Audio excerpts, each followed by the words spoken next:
بسم اللہ الرحمن الرحیم۔ بغداد کے شہر کا یہ واقعہ ہے کہ صبح صبح کا وقت تھا اور موسم بھی بہت اچھا ہو رہا تھا، ٹھنڈی ہوا چل رہی تھی۔ وہاں پر ایک فقیر آتا ہے اور آ کر حلوائی کی دکان کے پاس کھڑا ہو جاتا ہے۔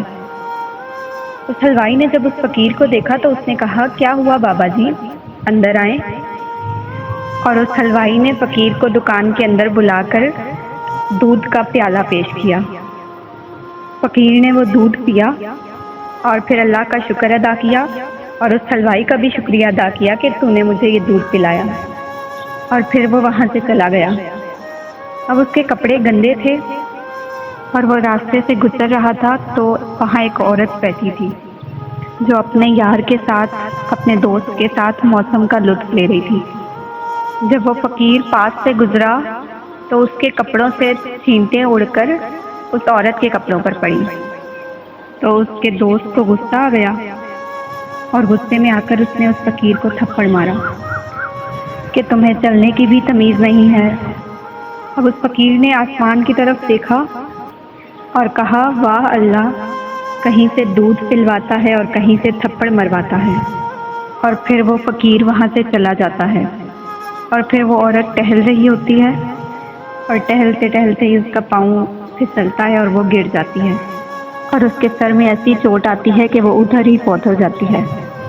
اب وہ فقیر تھوڑا ہی آگے گیا ہوتا ہے کہ اس کے پاس سارے لوگ جمع ہو جاتے ہیں اور اسے کہتے ہیں کہ تمہاری وجہ سے تم نے بد دعا دی ہے اور یہ فوت ہو گئی ہے۔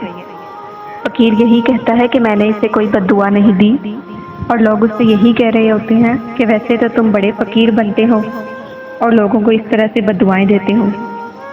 تو پھر مجبوراً وہ فقیر کہتا ہے کہ یہ یاروں یاروں کی لڑائی ہے۔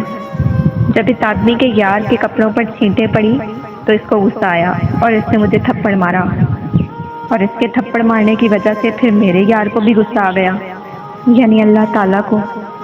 تو جب اللہ سے دوستی لگا لی جائے تو پھر وہ پاکیزہ زندگی عطا فرماتا ہے، اس دنیا میں بھی، اور آخرت کی زندگی تو ویسے ہی پھر اس بندے کے لیے بڑی خوبصورت ہوتی ہے۔